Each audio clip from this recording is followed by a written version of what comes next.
নমস্কার বন্ধুরা, সবাইকে স্বাগত জানাচ্ছি। আশা করছি সবাই খুব ভালো আছেন। আজকের আমি খুব সহজ পদ্ধতিতে ভোলা মাছের দারুণ একটা রেসিপি আপনাদের সাথে শেয়ার করছি। আলু বেগুন দিয়ে ভোলা মাছের ঝোল গরম গরম ভাতের সাথে ভীষণ সুন্দর লাগে খেতে। যারা ভোলা মাছ খেতে একেবারেই পছন্দ করেন না, এভাবে একবার ট্রাই করে দেখতে পারেন। আজকের এই রেসিপি আপনাদের ভালো লেগে থাকলে ভিডিওটিতে লাইক এবং শেয়ার করতে ভুলবেন না। আর প্রত্যেক দিনের মতো নতুন নতুন রেসিপি পাওয়ার জন্য চ্যানেলটিকে অবশ্যই সাবস্ক্রাইব করে রাখবেন।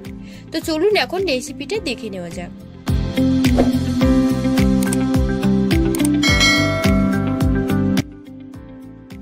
এখানে আমি 4 পিস ভোলা মাছ নিয়েছি। একটার ওজন 150 গ্রামের মতো। মাছটাকে ধুয়ে খুব ভালো করে পরিষ্কার করে নিয়েছি। প্রথমে মাছের মধ্যে লবণ আর হাফ টিস্পুন পরিমাণে হলুদ গুঁড়ো দিয়ে মাছটাকে খুব ভালো করে ম্যারিনেট করে নেব। ভোলা মাছটা যেহেতু সামুদ্রিক একটা মাছ, সেজন্য লবণটা কিন্তু বুঝে দিতে হবে। নুনটা বেশি হয়ে গেলে ঝোলে লবণের পরিমাণটা বেশি হয়ে যায়, আর সেই জায়গায় কিন্তু খেতে ভালো লাগে না। তাই অবশ্যই লবণের পরিমাণটা কিন্তু বুঝে দেবেন। এখন মাছটাকে খুব ভালো করে ম্যারিনেট করা হয়ে গিয়েছে। এবার কড়াই গরম হলে এখন সর্ষের তেল দিয়ে দিলাম। এরপর একে একে মাছগুলোকে তেলে দিয়ে দেব।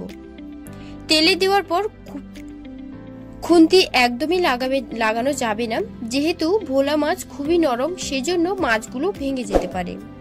ফ্লেমটাকে মিডিয়ামে রেখে 3 থেকে 4 মিনিটের মতন এক পিঠ খুব ভালো করে ভেজে নিতে হবে।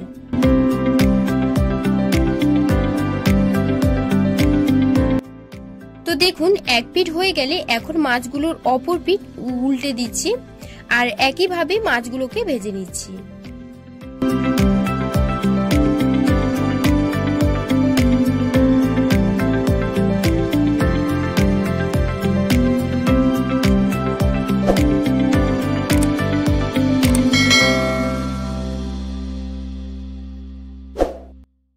এখন মাছটা লাল লাল করে ভাজা হয়ে গিয়েছে।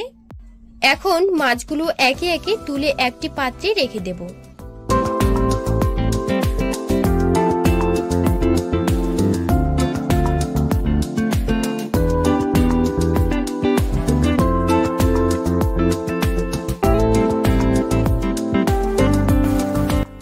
এরপর ওই একই তেলে দিয়ে দিচ্ছি হাফ টিস্পুন পরিমাণে 5 ফোড়ন।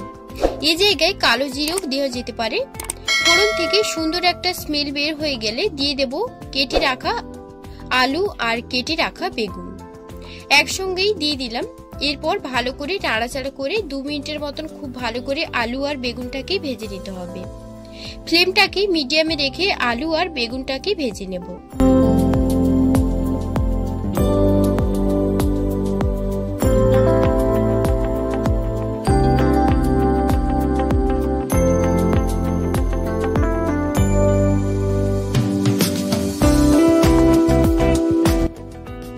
তো দেখুন, আলু আর বেগুনটাকে ভালো করে ভেজে নিয়েছি। এবার আমি আলু আর বেগুনটাকে তুলে নেব। এরপর ওই কড়াই দিয়ে আরো সামান্য তেল দিয়ে দিলাম। এবার দুটো মিডিয়াম সাইজের পেঁয়াজ কুচি কুচি করে কেটে নিয়েছিলাম, তেলে দিয়ে ভালো করে ভেজে নেব। পেঁয়াজ একটু বেশি করে দিতে হবে, তাহলে কিন্তু রান্নার টেস্টটা আরো ভালো হবে।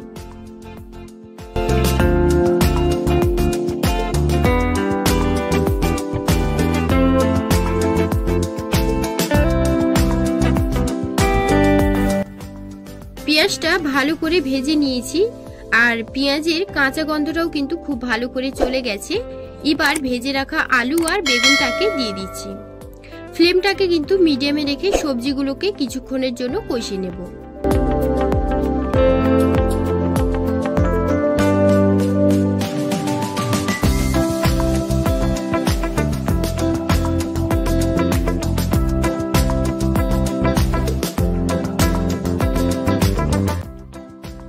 এরপর দিয়ে দিলাম হাফ টিস্পুন রসুন বাটা। আপনারা চাইলে আদা বাটা দিয়েও কিন্তু করতে পারেন। এবার দিয়ে দিলাম গ্রেট করে রাখা একটা মিডিয়াম সাইজ টমেটো। এরপর 5 মিনিটের জন্য ভালোভাবে কষিয়ে ঢাকা দিয়ে দেব 5 মিনিটের জন্য।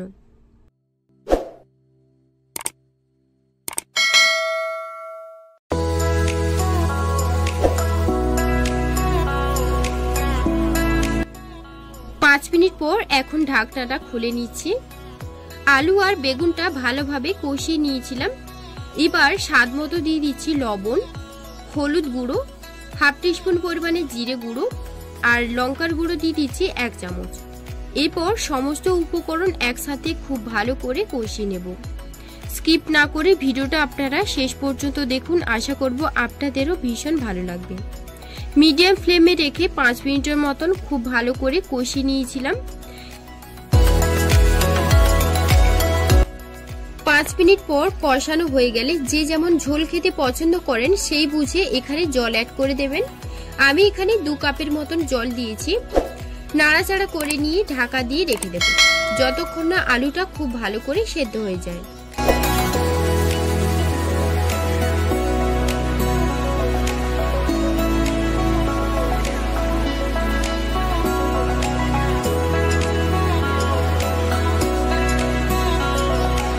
এখন কিছুক্ষণ পর ঢাকনাটা খুলে নেব।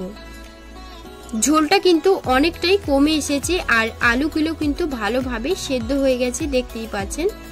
এখন ভেজে রাখা যেই মাছগুলো আছে সেগুলোকে আমি দিয়ে দেব। আর এখানে কিছু ধনেপাতাও দিয়ে দিচ্ছি, এতে করে ঝোলের ফ্লেভারটা কিন্তু বেশ ভালো আসে। এখন ফ্লেমটাকে লোতে রেখে ঢাকা দিয়ে দেব 2 মিনিটের জন্য।